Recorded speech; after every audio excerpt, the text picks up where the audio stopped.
The thing about humans, Zephyrian medical observer Keth Valix mused while watching the chaos unfold in Bay 7, was that they had apparently never received the universal memo about when to quit.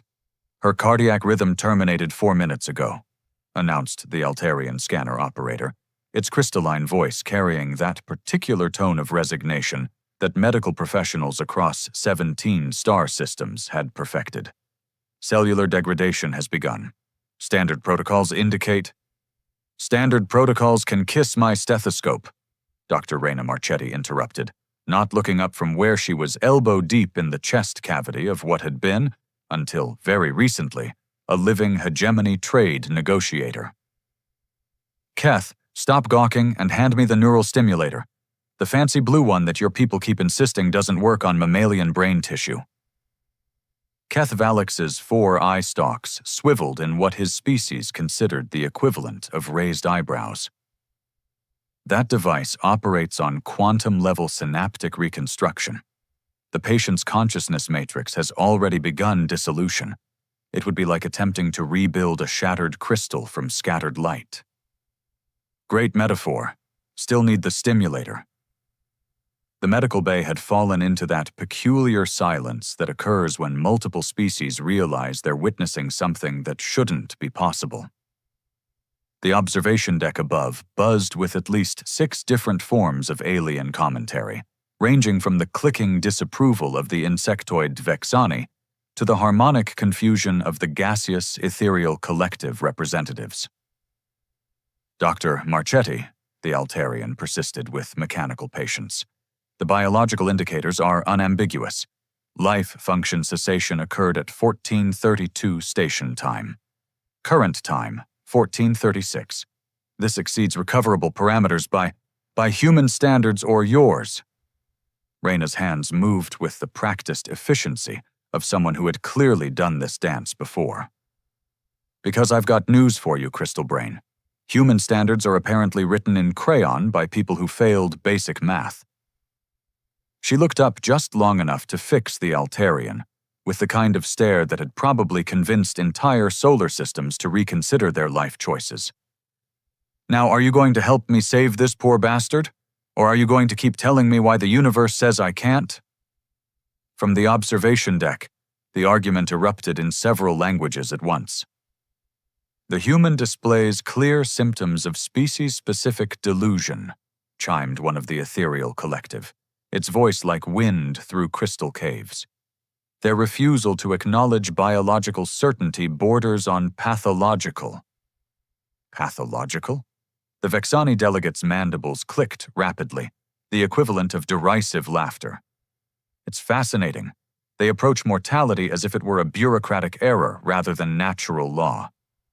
Keth Valix found himself in the unusual position of defending a species he'd studied for 3 rotations, without completely understanding.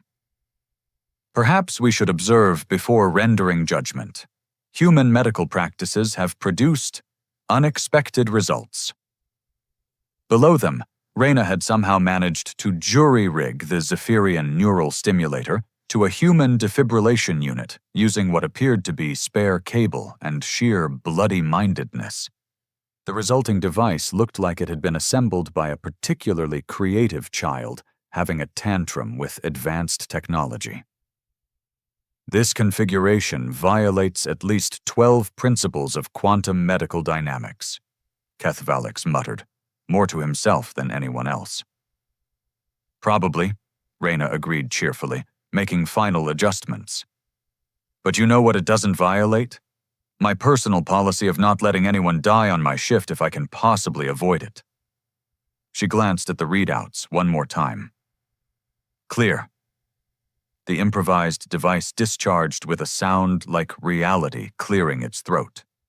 Every alien in the room felt their various sensory organs register something that shouldn't exist. A ripple in quantum probability, a hiccup in the natural order of things. The hegemony negotiator's eyes opened. Not the slow, gradual return to consciousness that medical science across the galaxy had documented and categorized. Not the uncertain flutter of someone walking back from the edge of death. The negotiator simply opened his eyes and sat up, looking mildly annoyed at finding himself surrounded by medical equipment. "Did I miss something important?" he asked in perfectly coherent Galactic standard. The silence in the medical bay stretched until it became almost a physical presence. Then, predictably, everyone started talking at once. "Impossible," declared the Altarian. Cellular death had progressed beyond any known recovery threshold.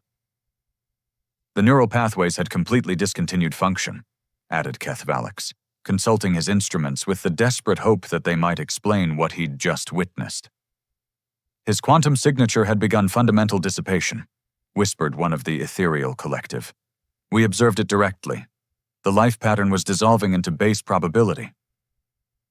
Reyna stripped off her surgical gloves with the satisfied air of someone who had just fixed a particularly stubborn mechanical problem. "Yeah, well, there's your first mistake. You were all so busy measuring how dead he was, you forgot to ask him if he wanted to be dead." She turned to the very much alive negotiator, who was now examining the surgical site with professional curiosity. "You feeling okay there, buddy? No weird afterlife experiences? No long tunnels with lights at the end?" "I feel fine," the negotiator replied, prodding at the medical adhesives. "Though I do have the strangest impression that I was having an argument with someone about trade tariffs, and they kept insisting the conversation was over." "And you told them it wasn't?" "Obviously. We hadn't reached an agreement yet." Reyna grinned with the expression of someone who had just won a bet she hadn't realized she'd placed. "That's the spirit. Never let them tell you the negotiation's over until you say it's over." Above them, the observation deck had erupted into what could charitably be called a philosophical crisis. The Vexani delegate was frantically consulting religious texts. The ethereal collective was attempting to recalibrate their understanding of mortality, and Valix was staring at his instruments as if they had personally betrayed him. "The readings don't make sense," he muttered. "According to every medical principle we understand, this should not have been possible." "Should not have been possible," Reyna repeated thoughtfully, already moving to clean up her improvised equipment. "You know what? I'm going to have that engraved on my medical license, right under specializes in things that shouldn't work but do anyway." As word of the incident spread through Kepler Station's communication networks, carried by a dozen different species, each trying to process what they'd witnessed in their own cultural context, one fact became increasingly clear. The humans had done something that violated the fundamental understanding of how life and death were supposed to work. And they had done it with the casual confidence of someone fixing a broken piece of machinery. The universe, it seemed, was going to have to recalibrate. 3 weeks later, in the marble and crystal halls of the Nexus Administrative Complex, Undersecretary Velthari was experiencing what her species politely termed cognitive overflow, and what humans would have called a migraine the size of a small moon. "Let me understand this correctly," she said, her tentacles curling in barely controlled frustration as she addressed the assembly of departmental representatives. "In the span of 21 standard days, we have received formal requests for human medical consultation from the Korvaxi Empire, the Trilateral Medical Consortium, the Hegemony Health Authority, and—" She paused to consult her datapad with obvious disbelief. "The Sacred Order of Inevitable Conclusions?" The ethereal collective's representative shimmered with embarrassment. "The Order has reconsidered their position on the inevitability of biological termination." "They're a death cult," Velthari pointed out with admirable restraint. "Their entire religious framework is built around the concept that mortality gives meaning to existence." "Yes, well," the representative wavered slightly. "It turns out that when faced with evidence that death might be more of a suggestion than a commandment, theological flexibility becomes rather important."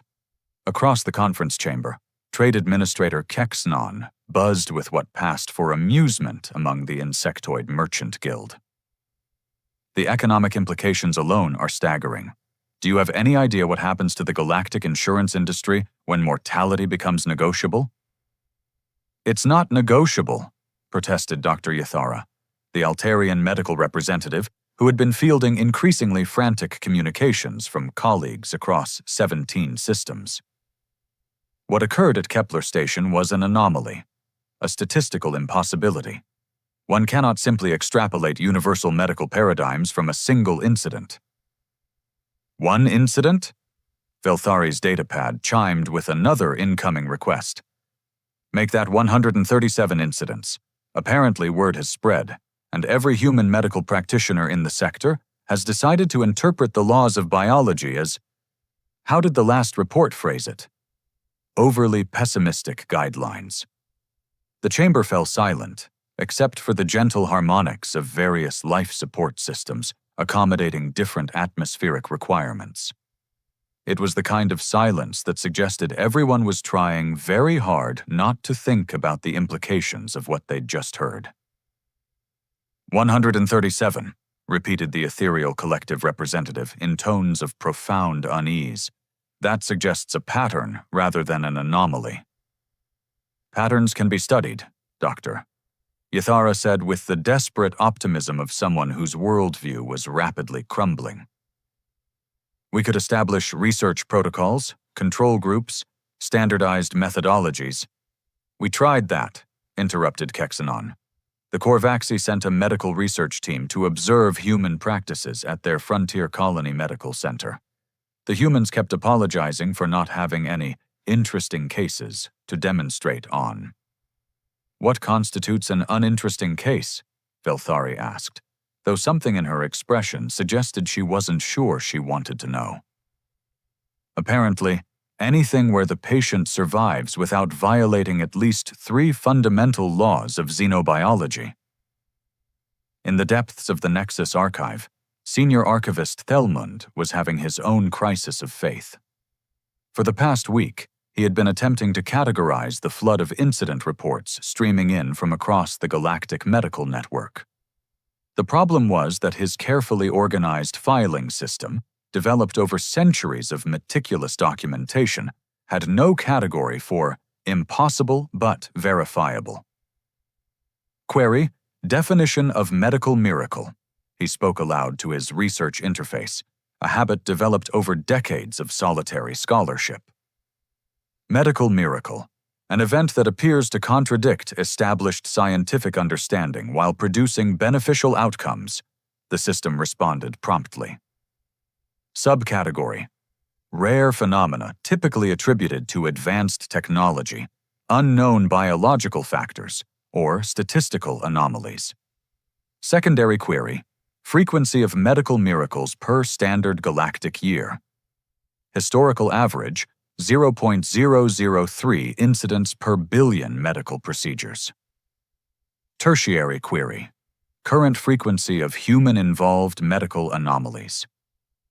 The system paused, an unusual behavior that suggested it was double-checking its calculations.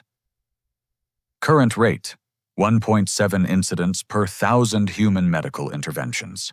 Error margin, negligible. Recommendation, review data collection protocols for systematic errors. Thelmund's compound eyes focused and unfocused rapidly, a reflexive response to data that made no sense. He had reviewed the protocols 17 times. The data was accurate. The humans were somehow producing medical outcomes that occurred at a rate approximately 5,000 times higher than the galactic baseline for impossible events. Meanwhile, on the far edge of the hegemony territory, Dr. Reina Marchetti was blissfully unaware that she had become the center of an interspecies existential crisis. She was too busy being annoyed at her latest assignment. So let me get this straight, she said to Commander Torres, who had the misfortune of being her administrative liaison. They want me to consult on a case where the patient has been declared medically dead by 3 different species medical authorities, and they want me to… What, exactly? Provide a human perspective on the situation, Torres replied, with the careful neutrality of someone who had learned not to question the increasingly bizarre requests that came down from Sector Command. A human perspective. On death. That appears to be the general idea, yes. Reyna stared at the case file with the expression of someone trying to solve a puzzle made of pure absurdity. They do realize that our perspective on death is pretty much the same as everyone else's, right? Dead is dead. It's just that we're apparently really bad at accepting when it happens to other people. I don't think they see it that way. How do they see it? Torres consulted his own datapad with obvious reluctance. According to the Cultural Analysis Department, they think humans have developed a form of technologically enhanced empathy that allows us to override biological imperatives through sheer emotional investment in patient outcomes. Reyna blinked slowly. They think we save people by caring too much? That's one interpretation. That's the stupidest thing I've ever heard. And I once listened to a Vexani philosopher explain why mathematics was a conspiracy against artistic truth. She grabbed her medical kit with the resigned efficiency of someone who had given up trying to understand the universe. Where's the patient? As requests for human medical consultation flooded in from across the galaxy, one fact became increasingly apparent to anyone paying attention. The other species weren't asking for human technology, human drugs, or human techniques. They were asking for humans themselves, as if the mere presence of a human medical practitioner somehow altered the fundamental probability of death occurring in their vicinity. It was, several xenopsychologists noted in their increasingly frantic research papers, as if the universe had somehow developed a peculiar respect for human medical opinions. The Great Assembly of the Transcendent Order had not convened an emergency theological session in over 400 years. The last time had been to debate whether artificial intelligence could achieve spiritual enlightenment, a discussion that had taken 6 months and resulted in a carefully worded statement that boiled down to, probably not, but we'll keep an eye on it. This time, they had managed to assemble representatives from 43 different religious and philosophical traditions in just under 2 weeks, which suggested either remarkable efficiency or barely controlled panic. High Contemplative Zarthenis opened the session with the traditional invocation of cosmic balance, though her usual serene composure had developed some notable cracks. Fellow seekers of truth, we gather to address a development that challenges fundamental assumptions about the nature of existence itself. The humans are making death optional, interrupted Brother Klixvar of the Entropy Enthusiasts, his metallic voice carrying distinctly uncharacteristic notes of distress. Our entire doctrinal framework is built around the principle that chaos ultimately claims all ordered systems. These creatures appear to be personally filing formal objections with entropy itself. The assembly erupted into what could charitably be called theological pandemonium.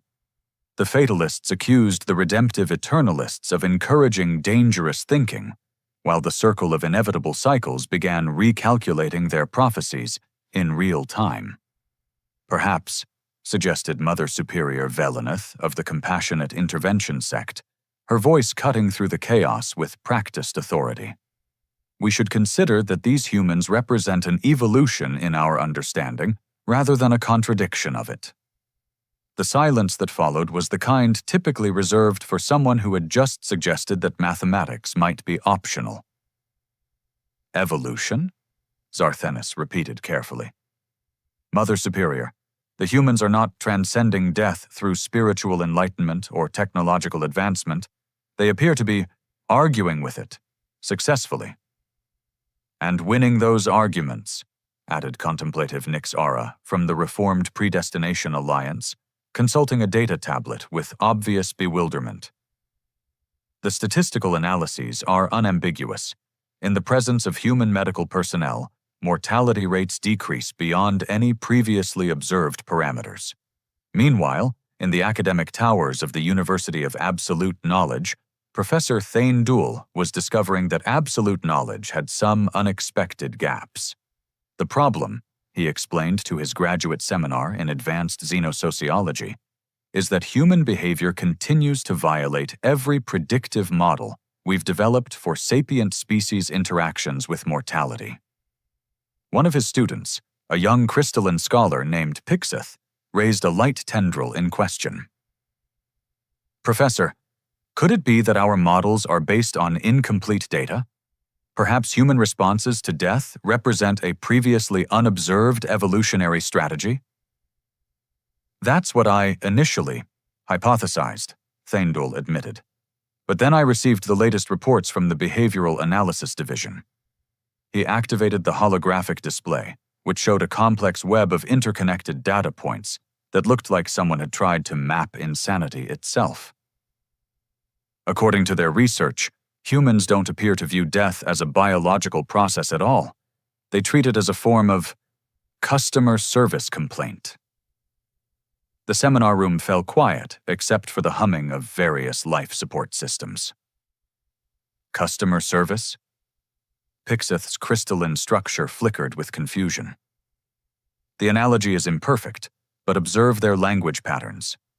When faced with terminal diagnoses, humans typically respond with phrases like, "I'm not accepting that," "There has to be another option," or "I'd like to speak to whoever's in charge here." They approach mortality as if it were a bureaucratic error that can be corrected through sufficient persistence and paperwork.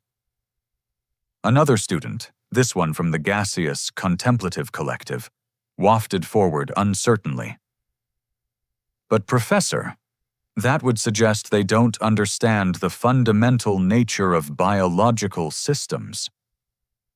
That's what we assumed initially, but the evidence suggests something far more disturbing. They understand death perfectly well.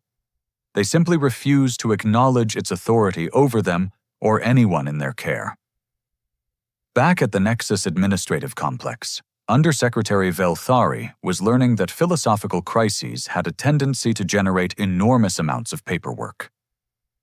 The Eternal Harmonists want to declare humans a protected species on the grounds that they represent a unique form of cosmic balance, she announced to her staff, with the exhausted tone of someone who had given up trying to make sense of her job. The Deterministic Alliance wants them classified as a dangerous anomaly that threatens the natural order, and the Church of Beneficial Chaos has nominated them for sainthood. All of them? Asked her assistant, diplomatic liaison Flexini. Collectively, as a species, they want to canonize humanity as the patron saints of refusing to accept inevitable outcomes. Flexini's primary thinking appendage curled into the gesture that indicated philosophical distress. Velthari, I've been reviewing the incident reports, and I think we may have missed something important. More important than a galaxy-wide theological crisis? The humans don't seem to realize they're doing anything unusual. Dr. Marchetti's latest report includes an apology for not having any exciting cases lately. She saved 3 patients who had been declared dead by local medical authorities, and she categorized it as routine emergency procedures. Velthari stared at her assistant with the expression of someone watching reality fold itself inside out. They think this is normal. Apparently, yes. I've been analyzing human medical training protocols, and their entire educational system is built around the premise that death is something that happens to other people when you're not paying attention. The philosophical implications were staggering. If humans genuinely didn't recognize their ability to violate fundamental biological principles as unusual, it suggested either unprecedented humility or unprecedented arrogance, possibly both simultaneously.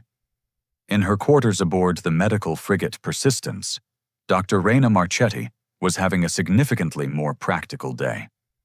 She had just finished consulting on a case involving a Zephyrian diplomat whose life signs had stopped entirely after what appeared to be a routine allergic reaction to station atmosphere.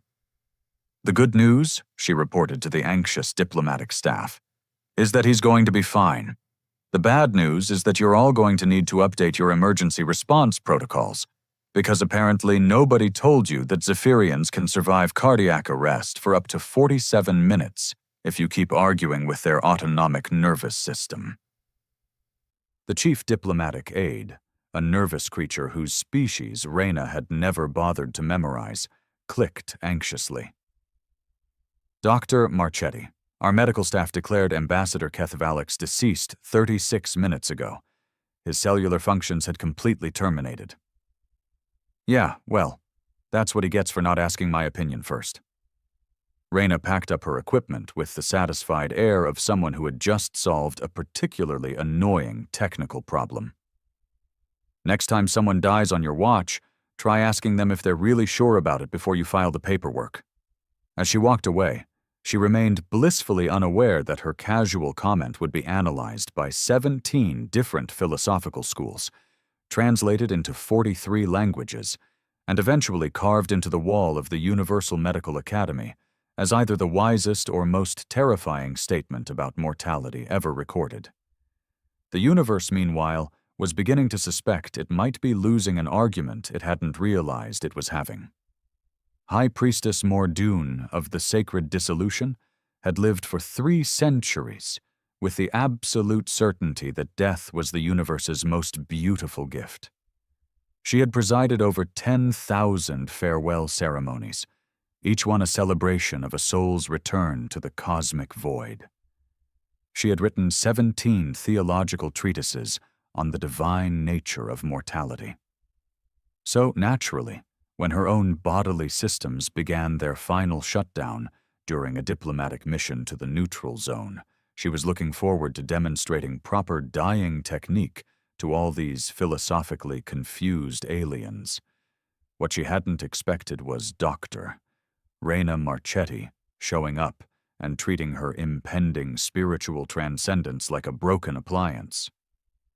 "Absolutely not," Reyna announced, scanning the crowd of assembled alien dignitaries who had gathered to witness what they assumed would be a respectful death. "Nobody dies at a diplomatic reception. It's tacky, and it makes everyone else uncomfortable." Dr. Marchetti, Ambassador Crixtal attempted with diplomatic delicacy. "High Priestess Mordoon's species considers interference with natural death to be the highest form of blasphemy. Her religious beliefs can take a number and wait in line," Reyna interrupted, already unpacking medical equipment. "Right now she's my patient, and my patients don't get to die just because they think it's spiritually meaningful." The High Priestess, despite her rapidly failing organ systems, managed to fix Reyna with a look of profound indignation. "Child," she wheezed with considerable dignity, "I am experiencing the sacred dissolution. My essence is being called back to the eternal void. This is the most holy moment of my existence. Congratulations. You can experience it some other time." Reyna began setting up what appeared to be a mobile medical laboratory, powered by sheer bloody-mindedness. "Preferably when I'm not around to take it personally." The assembled diplomatic corps watched in horrified fascination as representatives from 47 different species tried to process what they were witnessing.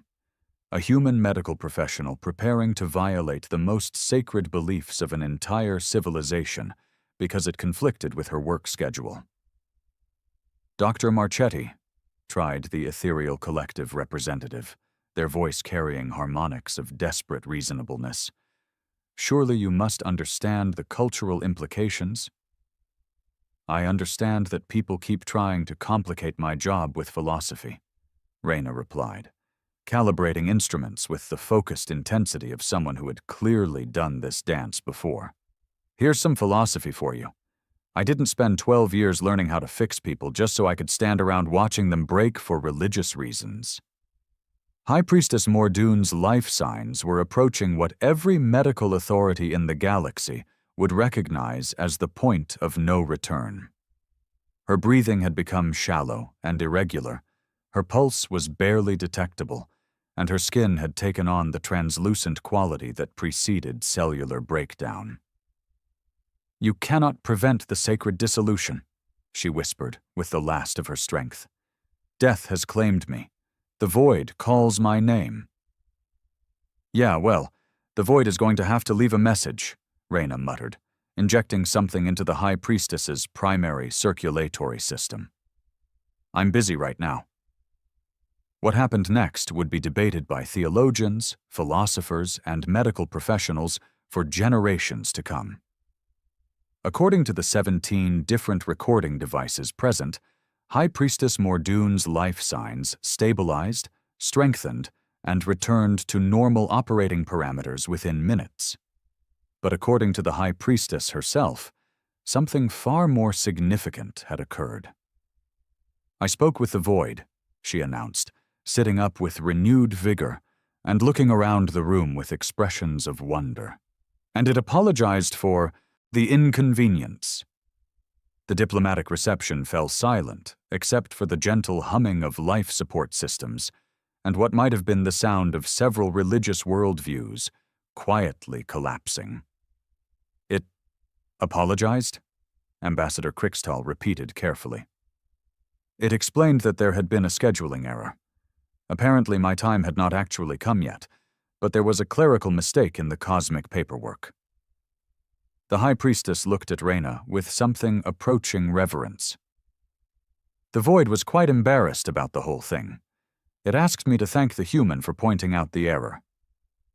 Reyna, who was cleaning up her equipment with the satisfied air of someone who had just fixed a particularly stubborn piece of machinery, looked up with mild interest. Did it really? It also mentioned that it has been receiving an unusual number of similar complaints lately, all apparently involving human medical personnel. The administrative department is looking into implementing new quality control procedures. The room remained silent while 47 different species tried to process the implications of what they had just heard. Finally, the Vexani cultural observer spoke up with the kind of careful precision that suggested they were trying very hard not to think too deeply about their own words. Are you suggesting that the universe has customer service representatives? I'm suggesting, Reyna said, packing away the last of her medical equipment, that if you complain loudly enough and refuse to take no for an answer, eventually someone in charge shows up to fix the problem. She looked around the room at the collection of alien faces, all wearing expressions of varying degrees of existential crisis, and shrugged with the casual indifference of someone who had just discovered that reality was apparently more negotiable than anyone had previously assumed. The trick is knowing that there's always someone in charge. Death, entropy, the fundamental laws of physics, they're all just middle management, and middle management always caves if you're persistent enough and make enough noise.